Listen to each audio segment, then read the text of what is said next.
from the year 1987 in the Sentinel Tribune. Hall helps keep pros bowling. Every time a bowling ball is rolled down Imperial Lanes in the 1987 Professional Bowlers Association National Championship, a little bit of Billy Hall goes with it. No, bowling balls aren't being made from his bones. Hall is still alive and kicking as the assistant to the PBA Players Services Director Larry Lichstein, and his job description entails just about anything dealing with the PBA Tour. I handle the equipment for the pros, drive the 18-wheeler semi-truck, and set up the shop, Hall said. I drill the balls for the pros and set up the locker room. Basically, it's a jack-of-all-trades job.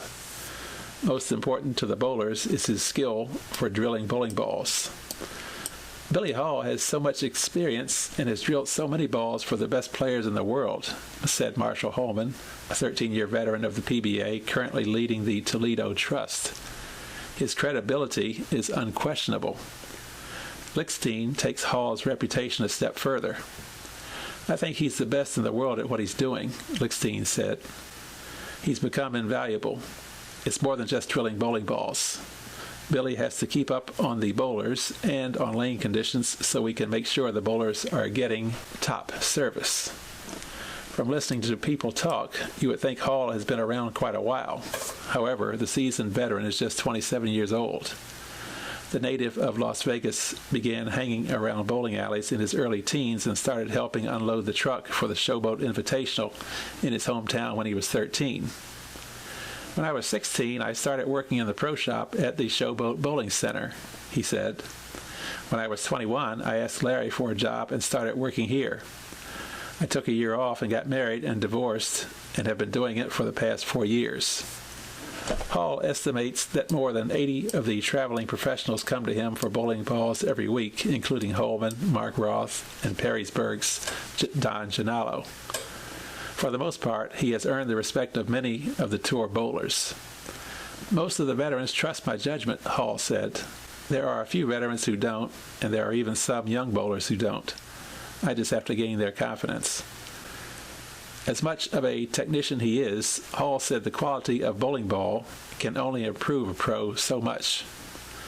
It has to come from within, he said.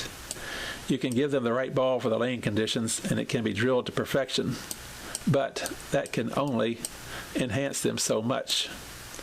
There are a lot of marginal bowlers whose heart is bigger than they are, Hall said, and they are the successful ones. But it also takes time on the road to be successful. Hall said he is on the road 43 of the 52 weeks of the year with the PBA Tour. A typical week for him starts on Sunday, unloading the truck and setting up for Monday's qualifier. On Tuesday is the Pro-Am, and between Wednesday and Friday is when the professional competition takes place. That is where the biggest strain is, he said. They want equipment now because they need it now. If I make one mistake, I could cost the bowler money. But if I'm right, they make money.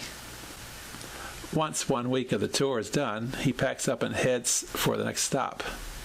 The constant travel is what endears him to his job. Truthfully, if I didn't do this, I'd want to be in music, said Hall, just so I could travel. I look forward to most cities. There are only a few I don't like. Now that I've been to them more than once, I'm starting to make 1 or 2 friends in each city. But motel rooms are getting old. 4 walls, 2 beds, and a dresser in between the beds. I've seen too many of them. There are usually 2 to 3 tour stops in Las Vegas, but Hall usually doesn't spend much time at home. When I'm home for a tourney, it's not like I'm home, he said. When I have a break, I'm just a couch potato. At least for now, Hall sees a big future at his job. He said he gets a lot of satisfaction knowing that he can help a pro make a living at what most people consider a leisure sport. I'm just beginning a career, Hall said, but the thing I see is bowlers not getting treated as professionals. Bowling is no longer a game of leisure. Bowlers have to work out and stay in shape. There are continuous changes in the sport. If a bowler doesn't keep up with it, he'll lose his edge, maybe even a tournament and a paycheck, he said. The bowlers themselves know what I can do to help them. That's enough satisfaction for me.